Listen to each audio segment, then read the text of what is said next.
Hey everyone, Megan O'Hara with Easy IT coming at you today with a real life story of something that happened to me. I had a chip in my windshield and I thought about ignoring it. I did for a couple days, but luckily I have some smart people in my life that encouraged me to go get that chip in my windshield repaired.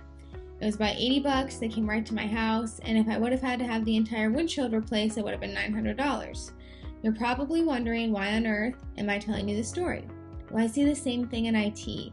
I see it all the time. People have that chip in their windshield, or they have that thing in their IT environment that they know is a vulnerability. They know they need to get those servers updated. They know they're running on old hardware. They know they need to implement multifactor authentication. They just don't have the time, or they can't get the team on board, or whatever the case may be, and they ignore it. And instead of bringing in an IT partner, they're just nervous that they're going to make the wrong decision. People seem to have this fear that they're going to mess up, and spending money is scary, especially with times like they are right now. But guys, take this video as your sign to go get that chip in your windshield repaired before you have to get the entire thing replaced. Translate that to IT. Do those things on your to-do list that are huge risks for your organization. Guys, a lot of times the biggest IT risks are your people.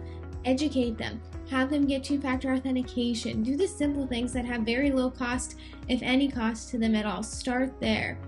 And when it comes to looking at an IT partner, talk to references. Talk to your chamber. Talk to those organizations within your community that are there to help advise you on these big decisions so that you don't have that giant fear of messing up when you're changing service providers or spending a lot of money. We get it, it's a big decision, but we don't want to hear any more sad stories of businesses wiring money to the wrong accounts or people clicking on stuff and ransomware getting in the environment. It's catastrophic to the business, and we don't want to hear those stories. I hope this video is your sign to take some action, and let's keep everyone's IT environment secure.